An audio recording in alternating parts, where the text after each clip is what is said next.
રાજકોટમાં ધોરાજીના કોંગ્રેસના નેતા લલિત વસોયા ફરી ચર્ચામાં છે। લલિત વસોયાને કોઈ ઓડિયો સોશિયલ મીડિયા પર વાયરલ છે। બાદર સિંચાઈ વિભાગના અધિકારીને બેફામ અપશબ્દો બોલ્યા। કેનાલમાં પાણીનું લેવલ ઓછું હોવાને લીધે રોષ ઠાલવ્યો। ઓડિયો ક્લિપની ઝી 24 કલાક પુષ્ટિ કરતું નથી।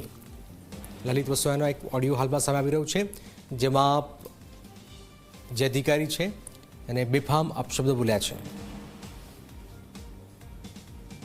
તમારે બધી લાઈનો દબાવી અને જુનાગઢ રોડ કાલ 24 કલાકમાં તમારે 2.5 ફૂટ કરવો પડે, નકર હું એને ધરતીથી બોલાવવાનો છું। હું તમને કહી દઉં, તમારે તમારા બધા હાટુથી SRP બંદોબસ્ત રાખજો। આ હું તમને ચોખ્ખા શબ્દોની અંદર કહું છું। અમે તો અમારાથી જેટલી કોશિશ થઈ જેટલી કોશિશ એટલે તમે ઉપરની લાઈનો દબાવો તો નીચે પાણી આવે ને 2 ફૂટ પાણી જાય। તમારે 24 કલાકની મુદત છે। મને જુનાગઢ રોડ તમે 2.5 ફૂટ કરી દીધું। દિનેશ, શું છે આખો મામલો? શું વિવાદ થયો છે? જણાવી દઉં કે આ ધોરાજીના જે પૂર્વ ધારાસભ્ય લલિત વસોયાનો એક ઓડિયો છે તે સોશિયલ મીડિયામાં વાયરલ થયેલો છે।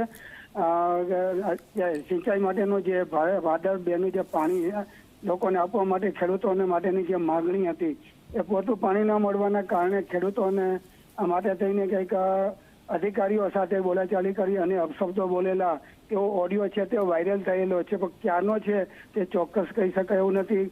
અગાઉ પણ નાફેડના જે ખરીદી બાબતમાં પણ ત્યારે પણ ગાળાગાળીનો એક ઓડિયો વાયરલ થયેલો હતો।